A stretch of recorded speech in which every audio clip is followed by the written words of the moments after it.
Single 40 podcast. Let's go. So here today we're with Joey. What's up, Joey? Thanks for coming down.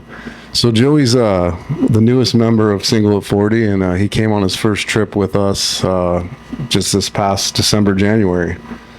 And so me and Glenn work with Joey, and Joey had seen the channel, and he came up to me at work one day, and we talked about coming, right? And I told him the next trip was going to be right around the New Year. I remember at that point you said you already had plans for New Year's or something and you couldn't go. And I think maybe a week went by and you came back to me and you're like, you know what? I'm going to cancel my plans and I'm coming. So that was the start of it all, yeah? Yep. I remember that vividly. Yeah. Me and you both. I was excited to find out you were going to come, and then, we set it all up. And so you'd been to the Philippines before, but it was as a child, or was that? Yeah, I was probably 11 or 12 years old, real young. Went with my family, my two older sisters, my mom and dad. And going with my older sisters was, they're like, I'm the young kid in the family falling, and my sisters are like, they have their opinions and they're like dog in the Philippines. So I was just like, oh yeah, I don't like it here. Like at a young age, I thought that's what I was getting, and like that's how I felt. So as I grew up, I was like, I don't even want to go back there, dude. Well, that's similar to Glenn's experience. He has two older sisters as well, but I mean, his experience as a kid weren't. Yeah, I mean, when you're a kid and it's like not as fun, because I was in the province. So I mean, my experience, I was young, but I had no desire to ever go back for the longest time. I mean, I think it was more as I became an adult, and I mean, even when I became a young adult, I was still like, I had no desire to rush back there, because I mean, it was like growing up, I was just like, when I went to the province, it was just boring in a sense. But sounds like the same experience. Yeah, definitely had a crazy experience. So, but yeah, no, I stayed. I was like, dude, you got to come with me, because I went first before he did, and I told him you got to come, so he ended up coming. So let's fast forward. So obviously you work with us, so you know about the channel, so you're watching it, and then you're like, maybe I should join these guys. Yep. Actually, Uncle JR and Rodell kept telling me, you should go with them. You should go with them. And I was working with Jason one day, and I was telling Jason, I think I'm gonna go to the Philippines with Nick and Glenn one day. And he was like, dude, if I was single, I would go. And I was like, shit, you're right. What am I doing here in Hawaii? I mean, I just work, go home. On the weekends, I'll go to the gym. And then, like, I don't know, life was getting tacky. No, definitely. I mean, that's the way it was for us. I mean, the trips definitely lit a different fire under us. And, that's why we have been going consistently for, over a decade. And it was cool for us we've brought in a few people out there, but I think you've probably had the most positive experience, and your turnaround of like, I want to go right back, like, because that's how we were, right? So like, that's what we related to. I mean, we've had a couple people come that never have decided to come back, which is cool. It's like whatever you like, but we were excited because you were like us. Like after one trip, you were just sold. So we like it. So let's kind of get into your first trip and just hear your experience. It's always fun to hear somebody's, because it's such a different deal, and it's such a, I don't know the best way to put it, but it's like, you can only really enjoy it if you go. Like, you can watch our videos, you can talk about it, but like once you actually get into it, it's a totally different deal. So me and Glenn picked you up at the airport. I don't remember what day of the week it was, but we picked you up from the Honolulu flight, and I think you landed sometime in the early evening, and then we jumped in the van and we drove up to Angeles, and then take it from there. Yeah, I was like jet lag. I didn't sleep the night before, and it was a long flight. And when we touched down, we went to the hotel, I got ready, and we went right out, and we started the party. And it was, I was kind of shocked, because when I got there, everybody knew of me. It was like I was an instant celebrity. I was like, what the hell's going on? Like, who? I'm a nobody. I'm not famous, nothing, but everybody was like... Well, you're the cherry boy, so... Yeah, the cherry boy. They kept calling me that. But yeah, I was just like, kind of... shocked. I was shocked. And bro, I remember after a while I couldn't even sleep. I was having so much fun there. Like there was nights where I can't sleep. I would go downstairs to call my a good friend of mine. Her name is Kaulish, and I'll go downstairs and I'll see Matt smoking a cigarette at like 4 or 5 in the morning, and I'll be like, "Yo, Matt, let's go to this bar right here and drink." That's awesome. That's awesome. I mean, it is overwhelming kind of the first night you go out because it's like nothing you've ever experienced, right? Bro, yeah. I mean, I partied a lot when I was young, and but not like that. Like, dude, it was what the parties there are super wild, really fun. The people that we were with are really great. All your friends that I met there were very welcoming, and yeah, it was. I had a blast. I can't wait for this trip in June. Oh, definitely. So that's one of the cool things about the Philippines. Obviously, you met like our whole crew and everyone that we party with, and all the friends and family, and that's obviously why they're always like, "Who are you bringing? Who's coming?" Somebody new, so they already knew, like you said, everybody knew who he was. But that's part of the beauty of that place is they're all making sure that you have a good time. It's like they want to host you in their country and show you what the fuck's up. So that's a good part of it, I think. So yeah, I mean, the first night we hit the normal spots we normally do. It was during the holidays, so it was much slower than normal. And I think we went to Elite, Sensation, and maybe Sky. Do you remember? Do you remember each bar, or was it just one big blur? It was one big blur. We always end at Sky, and that usually turns into the craziest. I remember like after I want to say like that first night, like I mean we all do our own thing, right? And I remember the next morning, and I was just curious. I'm like, what did Joey get into, And I like knocked on your door, and I don't think anybody answered. And I just remember asking like Matt, and I'm trying to find out like how your night went, because I mean once we get there, we all kind of have a great time and do our own thing. But I mean I'm pretty sure you had a good time, right? Yeah, I mean that night, the first night, we were at the third bar, I think, and I was sitting next to Aaron, your tattooist, and this girl was taking shots off my nipples. I was like, this is so fucking wild, bro. And he was recording it, and I was like, bro. That's a good time. And I was like, I wonder if they got that on video. If they're so funny, bro.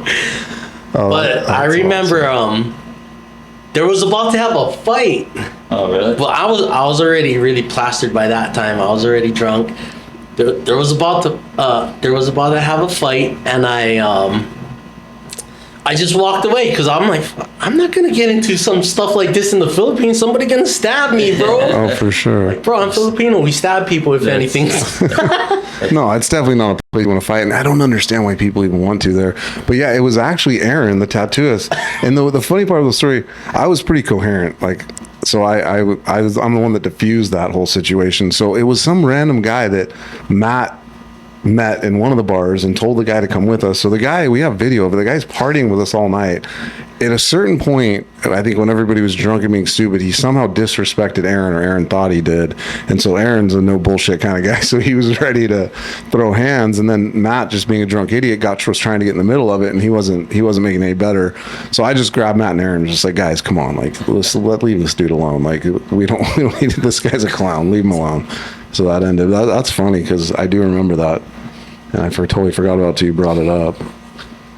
But I'll tell you one thing about Joey, why he's the man. So like you're saying, like when you bring somebody to that environment and that experience, like I feel somewhat responsible, right? Like I want to make sure you're having a good time, first of all, and I don't want to make sure you're okay every day.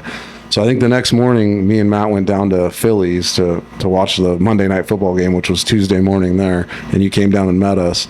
And like when somebody's new to the area, it's like I want to make sure you know where to eat, like you get money exchanged, all that type of shit. And I remember, like, I think a little later that day, I was like texting you what I was up to, like, hey, we're gonna go to dinner if you want to come. And you basically told me, you're like, dude, don't worry about me, I got it. And I'm just like, great, because that's the best kind of guest, right? Like I don't want to have to babysit somebody. Not that I was gonna babysit you, but you know what I'm saying, like. You were instantly like, dude, don't worry about me, like about dinner, food, whatever. Like I got it. Like I'll just do my thing. I was like, sweet. And I told Glenn, I'm like, dude, Joey's the man. He's already figured everything out. He's gonna do his own thing. So yeah, I mean, basically, I didn't really. I mean, we saw each other when we went out during the week we were there, but I mean, you did your thing. You know, you had your girl, and I was like, this guy's having a great time. So What was the highlight of your trip? If you had to pick one or a few things, like what was the best part about it? I don't know. I mean, honestly, seeing my family in the province was really good because I haven't seen them for like 30 years. Oh, that's cool. Yeah, so that's right. You ended up going after, or it was before? After. Oh, after we left, and then you ended up you were another week over there, right? Yeah, or 2 weeks. Dang, that's nice. Yeah, that was cool. That was the highlight. I got to spend time with my dad, and we were in a lot of chicken fighting, and we won money, bro. We won a lot of money. Nice. Yeah, it was awesome. There you go. But no, honestly, I love Anglic City, bro. I love it. I love walking street. Well, I guess it's called Red Street now. Yeah, they changed the name, but I love it. Oh yeah. And then I think like towards the end, I kind of ventured off, went to the mall with that girl Sham. Went to the mall, went back to her place, kind of seen the town a little bit. That was pretty cool. But it's also a humbling experience, you know? no, definitely. Went to her place, met her dad, like see their living situation, and it was kind of like, you know, sometimes I'm here in Hawaii and I'm pissed off at stupid stuff, and then I look and then I think about what they live with and like that type of life they live, that that poverty that they live in, and it kind of humbled me, kind of made me be more grateful, like, shit, I got so much here, and here I am Complaining. taking shit for granted. So now it's like every day I kind of just think back at that and try to be very grateful every day. No, that's a fucking great perspective, Joey. And it had that effect on me as well when I first went over there. And it's not, obviously the poverty is what it is, but it's like, you see how positive and happy they are. Yeah. And so you're like, what the fuck do I have to complain about? Like, they don't have shit when it comes to material stuff, and they're all working and grinding, but they're like the nicest, happiest people. And it's like you said, we're sitting back here in Hawaii, living pretty large in regards to their style of life, and we sweat small shit and complain about long lines and fucking stupid shit, right? So no, that's a great perspective. I'm glad it had that effect on you. Yeah. So did you have a favorite bar you went to out of all the ones? Because you and Matt hit a lot of different places. Like, It got Vikings. Viking, you like that one? Jam. All right. That was pretty cool. I remember we were drunk. We had the VIP tables, and she brought over the menu from the Korean restaurant, and I filled up the tables with all kinds of food. I fed everybody there, and we were just drinking and buying shots for everyone. Yeah, so that was kind of a cool bar that I went to. But I did like all the bars that we were going to because they showed us real good hospitality when we got there. And it was fun. You guys was doing that money ringing and all that. I thought that was pretty sick. No, it's cool that you bought food for everyone and got that experience, because that's part of the fun of it, right? Is like taking care of everybody, you know? And being able to, right? Yeah. Because it's not that much in a sense, like compared to buying a bunch of food and drinks here, right? Oh, yeah. Like over there, it's like, spend some money, and like you said, everyone's having a great time. I do like Viking Bar. We've been there numerous times. The reason we don't go in there so much anymore, once we started the channel and filming, they wouldn't let us film. So we kind of stopped going in there when we go out. But we should try again because it is a cool setup and it's a fun place to party for We sure. actually used to go in there quite a bit. Yeah, no, it was definitely one of the spots we always hit because it's a good time and the setup's really cool. Yeah. Like I like those couches that are kind of up at the stage level behind the stage. Super And- comfortable, good and air it's not conditioner. like too small where it's compact. It's like it's got a little bit of space. So Oh, you get a big definitely. group. I know that's one of Matt's favorite day spots, so I'm sure he drug you in there for the first time. Yeah. Yep. That's right, day drinkers. Actually, everywhere we went, he was famous. Like, yeah, they all knew him. I was like, shit. Yeah, because he doesn't pay his bills. Well, yeah, he spends all his money quick and then rings up a tab that we have to pay later. But yeah, no, he's definitely famous there. That's awesome. I mean, they call him the Monster, right? Like everybody knows him as the Monster. So you have any regrets from the trip or things that you would do different? Nah, not really. I just took it for what it is, and bro, I loved every minute of it. I didn't awesome. regret nothing about it, and I'm I'm like, shit, I wish I can go like you guys every 3 months, bro. You'll get there. You'll get there. Yeah, working on it. Even if you can twice a year, I mean, Yeah. you save your PTO, save your money, and get it going. Yeah, I mean, when we first started going, it was like twice a year. Right? Yeah. We were going longer trips, but yeah. I mean, now it's like, I don't even think, if we don't go every 3 months, like, I would go crazy. But I did feel that, when I got back, I was like depressed, and I was like, I wish I was there. And, It's real, dude. bro, and I was like calling my cousin every day, like talking story with her, and because I miss the place, I miss the Philippines. I love it so much. Our dollar takes us a long way there, bro. Oh, totally. But that depression shit's real. But it's all about how you use it, right? Because me and Glenn both feel it. As soon as you get back, we call it post-Philippines depression, PPD. And as soon as you get home, pretty much as soon as you're on your way to the airport there, it starts to set in, right? And then you get on that plane, that long flight back, and you're just like, fuck my life. Like, I got to go back to work. I got to go back to reality. But it's all about what you do with it, right? Like, you motivate it to use it as motivation to get back there and, work harder, work on your fitness, work on your finances. Like, that's what it did for us. That's what it's doing for me right now. Well, that's good to hear. I'm watching my diet. I'm just trying to overall better myself. I exercise every day. I'm more mindful about what I do throughout the day, and I'm always at work, like safety first, safety everything, because I want to make it to the Philippines. Oh, perfect. Yeah, it kind of sharpened my game all around in my life. So very glad I took that step and I made that trip, and I'm looking forward to many more to come, bro. Of course.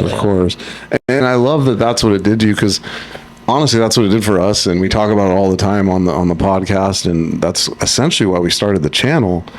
Is we want to like show people what we do and how much fun we have, and if we can get somebody that's like in a rut or divorced or depressed or whatever is going wrong in their life to get outside the box, take a trip like that, and it doesn't have to be there, but just do something that can motivate you to change for the better, and that's like our driving force, right? So to sit down with you and hear that happened is fucking awesome. I mean, and you got to spend time with your family you hadn't seen in a while, so it's like you knocked out both, Yeah, party and hang out with family. So you should have your cousins or whoever you're close with come down to Angeles next time we come. maybe. Yeah. Well, he's married. Oh shit. He already knows what we do there. But I mean, even if they just come down to party and hang out, Yeah. Hey, bring the wife. yeah, it's always a good time. Yeah, maybe I can invite him. See what he says. Sure, bring them. Yeah. Because we're gonna have the. We're obviously gonna get there on a Friday night, and we're gonna take the van in, and then just like when you got there, we're gonna hit the ground running, like into your hotel room, take a shower, and let's go. And we'll do the bar hopping on Friday night, and then Saturday night we're gonna have a big party at Mega Dance. I don't know if you made it in that club while you were there, but it's kind of right next to the hotel we stay at. It's a big dance club. No, I didn't. Oh, in the corner. I think they were renovating at the time. When It's right next to it. Yeah, it's right next to that. So yeah, no, that's what we're gonna do Saturday night. Yeah. So And you'll get to experience like we're going back to Boracay, so the islands is gonna be awesome. And I'm very excited because I already went once. I know what to expect. I can do things differently this time. Yeah, that's it, man. that's the best part. I was actually talking about on the last podcast we shot that we haven't put out yet. My second trip was like one of my most memorable because of exactly what you just said. Like the first one, like for me was like, what the fuck am I getting myself into? And like, it was kind of similar to your situation in the fact, like I was going with a bunch of guys that like I knew, but I didn't know that well. You know, I hadn't really partied with, if you will. And then they just threw me right into that environment. I was like, holy shit. So the second trip, I was like, all right, like game on, you know, kind of how you're probably feeling about this coming up one. Yeah. Because now you know exactly what you want to do and how you want to do it, right? Yep. Did you enjoy the party we had? Hell yeah, dude. I had a lot of fun. I was like yelling back there.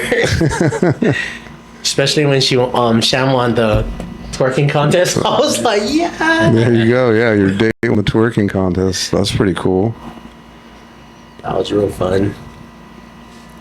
So you've never been to Boracay then? Never.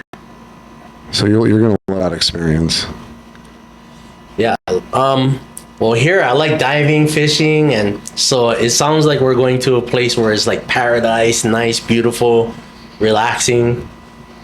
No, totally. Like a lot of people, I'm obviously from the mainland, and a lot of people ask me, like, "Oh, you live in Hawaii? It's so nice." They're like, "Where do you go for vacation?"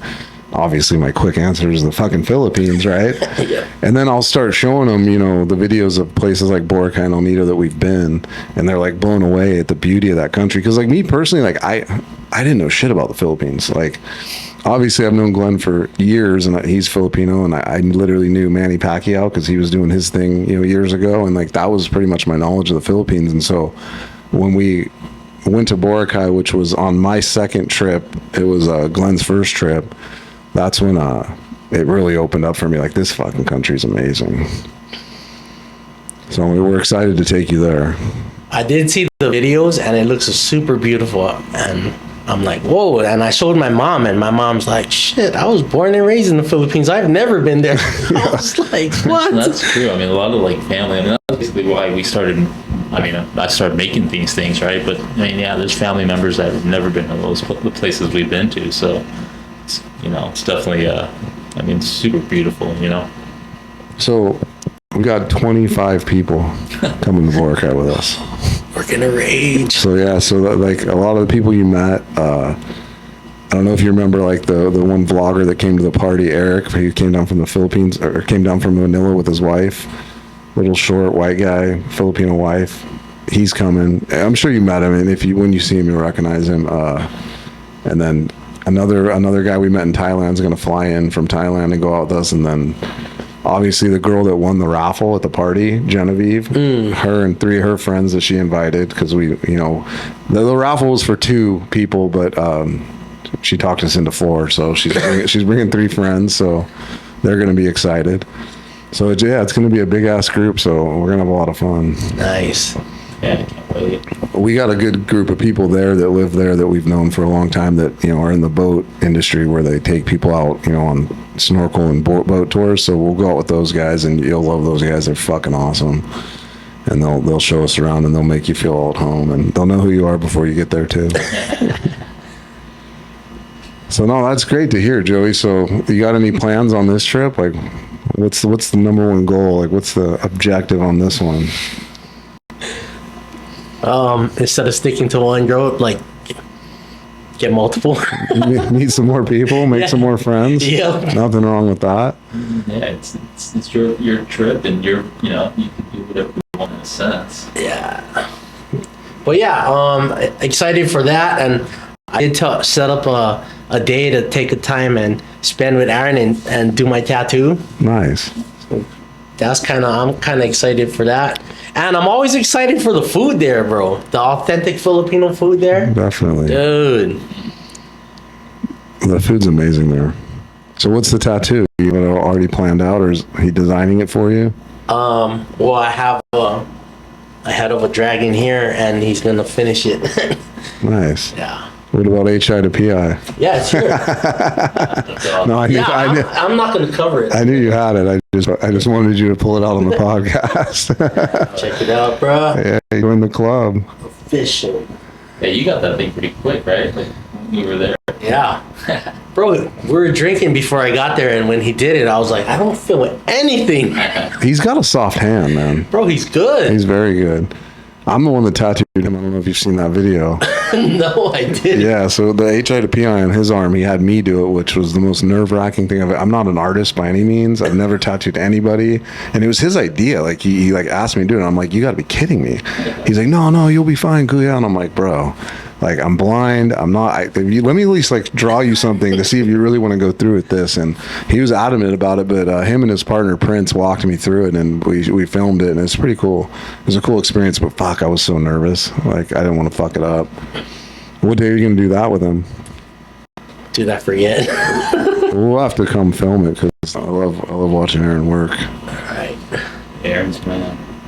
I think you're a genius to stay in AC when we get back. Like, Yeah. when it just dawned on me, because me and Glenn got to go back to Manila to handle some business, but I started thinking, I'm like, well, Joey should probably just stay in AC, but he can come to know if he wants. Like, let me just offer him the options, right? And you're instantly like, dude, I'm going to stay in AC. Yeah.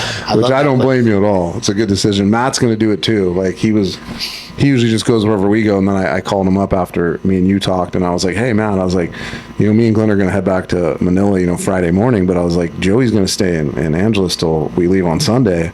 I was like, I'll talk to Amy and get you guys a van if you want to stay with him. And he's instantly like, yeah, I'm going to stay. I think my cousin's going to stay too. So. Yeah, you're going to meet Alan, the bulldog. You haven't met Glenn's cousin, who recently moved there from LA. Yeah. What? Yeah. Move, so That's awesome. He's going to come out. So he's like you. He's another person we took, and he fucking loved it. He came right back on our next trip, and then the fucker moved there. I'm so jealous. Right? Bro, I want to move there. So join the club, man. I think we're eventually all going to be. At one point, I was like, I wonder if I can get a job, work at home, make American dollar, but live there. You definitely can. I mean, it's all about just setting up a plan and a goal, right? I mean, you got a good thing going here, obviously, but yeah, if that's something you want to do in the future, definitely like start thinking about it and make it a fucking reality. So I'm excited, man. I think, what is it, 61 days, 60 days? I think 61. It's coming up quick, man. Coming up quick. I'm just like, bro, let's get over this shipload. That's it, man. Here we are, bro. That's our schedule, right? But I like it, because it does make me hustle. It makes me, I get up in the morning and I'm like, okay, let's get this day over with. Work out in the morning, jam at work, stay safe so I don't hurt myself, so I can go home. And then when I'm in bed, I'm like, one more day down. I'm that much closer to the Philippines. That's why we start we start the countdown as soon as we get back, for the next trip. Like, it's because that motivation you're talking about. No, it's great to hear that it's not just us that think like this. No, we're not the only weirdos that do this. It's fucking awesome. So I started getting nervous, Joey. Like, our shiploading schedule is pretty much like clockwork, as you know. And they were having trouble selling the cargo. What? So they started asking me questions like, my superior, my boss started asking me questions like, hey, if this goes into June, is the pier available? Do you have enough space? So I didn't want to ruin your guys' day, but I started getting fucking nervous because I'm like, we already booked the trip. Like, everything's paid for. Like I said, 25 people to Boracay. Like, everything's booked, And I'm like, oh, fuck. Like, obviously loading the ship's precedent for all three of us for our income and our livelihood. So I was starting to get really nervous that this could push into that trip. And then, thank you, Jesus, they ended up selling it, and we're right on schedule, and we're going to load it at the end of May and then move on. So there is a God. There is. Yeah, we've learned our lesson. We usually try to plan these things like a couple weeks after shiploading. I think one year we had a change plan. Yeah, only one time we had to switch the flight, which was a pain in the ass, but obviously we did. So usually it's like, we got super greedy to the point we were like literally like trying to like finish the vessel and leave like within 2 days. And then eventually, I think it was a hurricane was coming. Yeah. And they shut the pier down. This was a few years back, Joey. And so we didn't start on time. So we had to, start, I think it was like 2 days later than planned.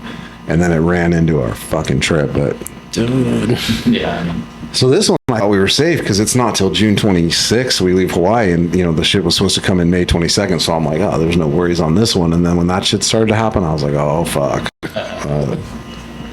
Anyways, we dodged that fucking bullet.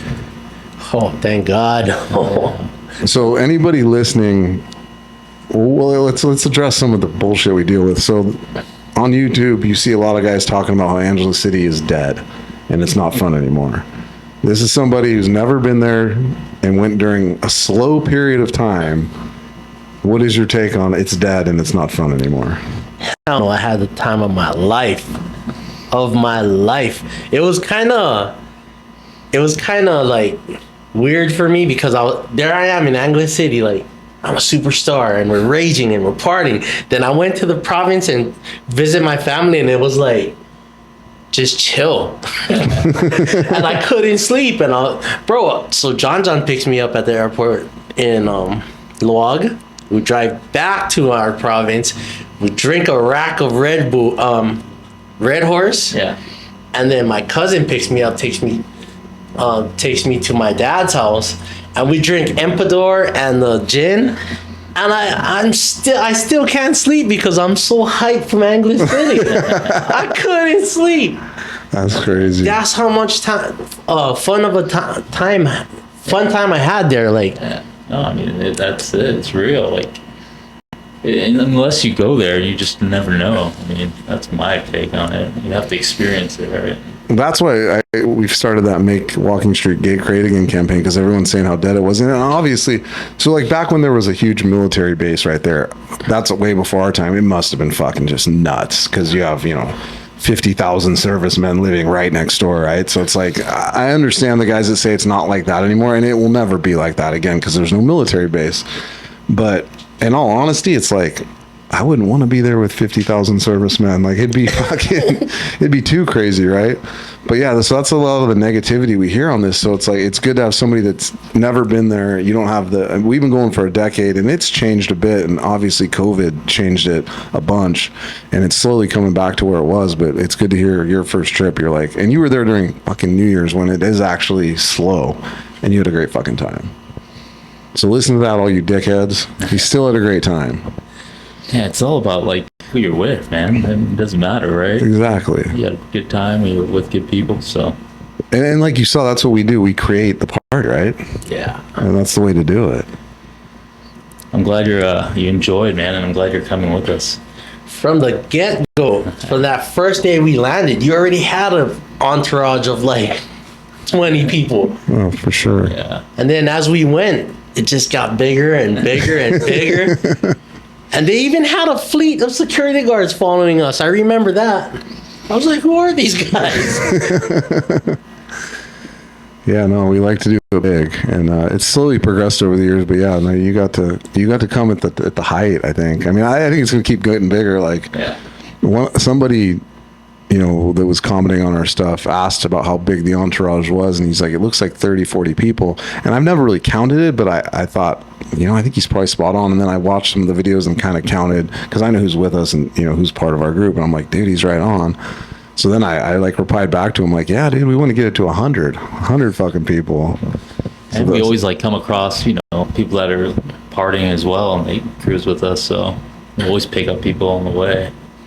Yeah, that's really fun, especially if they've seen the channel before and they approach us. Oh, I follow you guys. It's like, fucking come join us. That's happened a couple times. But then just random guys that are there partying see how we're doing it, and they just want to jump in. Well, it's there's like a lot of guys. I mean, a lot more people think like us, and obviously there's negative people out there, but there's a lot of people that just want to have fun and get. I mean, that's why you go there, right? You're not going there to fucking be negative and shit. So. Well, like Joey said, when he was sitting there at Viking and he bought everybody food and was buying like, that's fucking fun, right? It makes you feel good. Yeah. Like you're sharing your wealth, or as they say in the Philippines, share your blessing, right? Yep. And we are blessed to live in Hawaii and be, American. So it's like, it's fun to share that blessing. I'm sure you got to when you were up with your family up north. Yep. Look, I did that type of partying here in Hawaii and sometimes in Vegas, and you spending a pretty penny out here, bro. Probably like a good night out here in Honolulu is you spend $1,500 to $2,000 depending on how bad you want to rage. Dude, I didn't even spend a fraction of that. No, totally. Like, That's why we go there. Well, think of it in regard to like the size of our going out in our entourage and our party, right? Imagine what that would cost in Honolulu. dude. Like, none of us could afford it. Yeah. Even if we pooled our money. Like, I mean, you're talking like 50, 60 grand. Like, to take over a club like that and have, 30 people with you and just, throwing money, buying everyone food, buying everyone drinks, like security detail, like it'd be out of reach. And that's what we try to tell people. This is why it's fun, and this is why you should go there. Yeah. Because you do, like you said, you get to live like a celebrity, and it's like a king. Yeah, and if you're not into that, then don't fucking come. Yeah, I mean, that's it.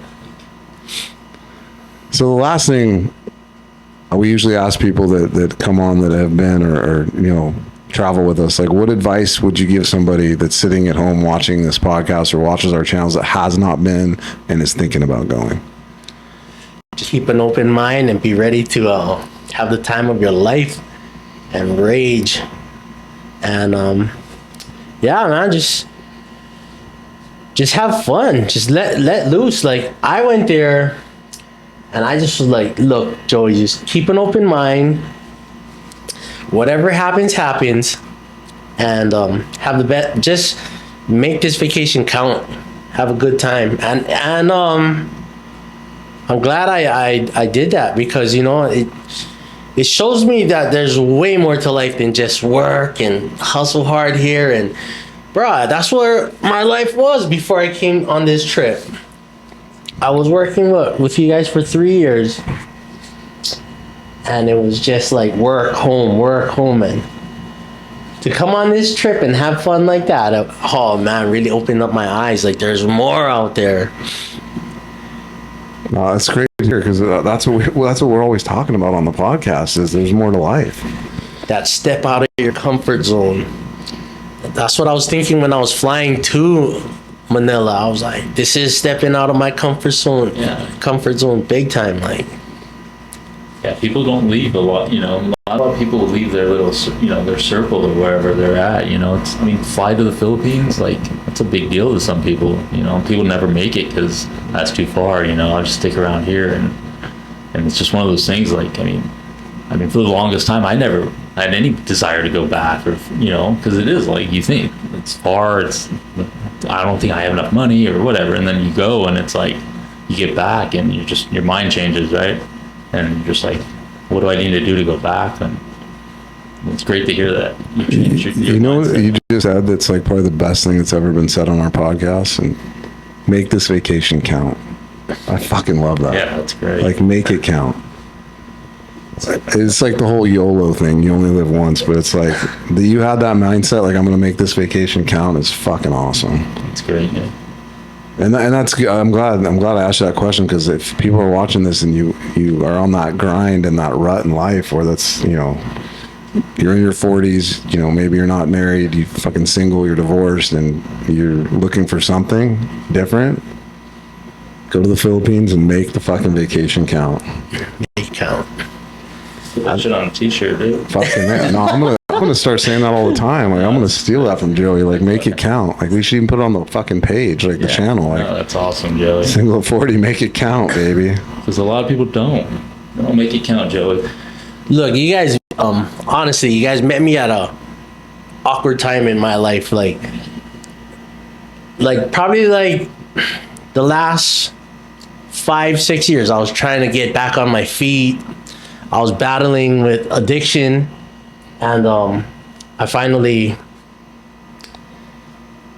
started working here, and I was like, I better shape my shit up before I die out there, you know what I mean? Yeah. And so, yeah, I was working with you guys for 3 years. I did the whole AA thing, stayed clean and sober for 2 years. And fucking life was just fucking like boring, because I'm not drinking here at that time. And shit, I don't even know what I'm talking about. No, I mean, you're just explaining where you were in life, right? And you needed something. Yeah, this trip really opened up my eyes. Like, bro, why even go back that route? 100%. Why even? There's nothing for me there. And I'm just like, this is what it's all about. Hustle, vacation, and have a good time in the Philippines, and come back home and do it all over again. I fucking love it. That's it. We've been living a life like that for about 10 years, Joey. So, and this is why we do this, is to hopefully have that effect on people like yourself, anybody that we can, you know, show how it changed things for us. And I was the same way. Like, Glenn was the same way. We were both in like some type of rut in life where it was like everything was just work. And like you said, you had to climb out of a fucking hole, and you did. And then it was like you got out of the hole, and then you're sitting there just work. And it's like, I got to do something fun. Yeah. I got to have some release. So it's fucking awesome. No, thank you for sharing that. Make it count. Yeah. So no regrets. Thanks for coming on, Joey. And we're going to end the podcast on make your next vacation count. And I guarantee the three of us are going to make the next one fucking count. Can't wait. Fucking Can't wait. rage. All right. Yeah. Thanks for coming on, Joey. Thank you for having me. Of course, buddy. Thanks, Joey. Thank you.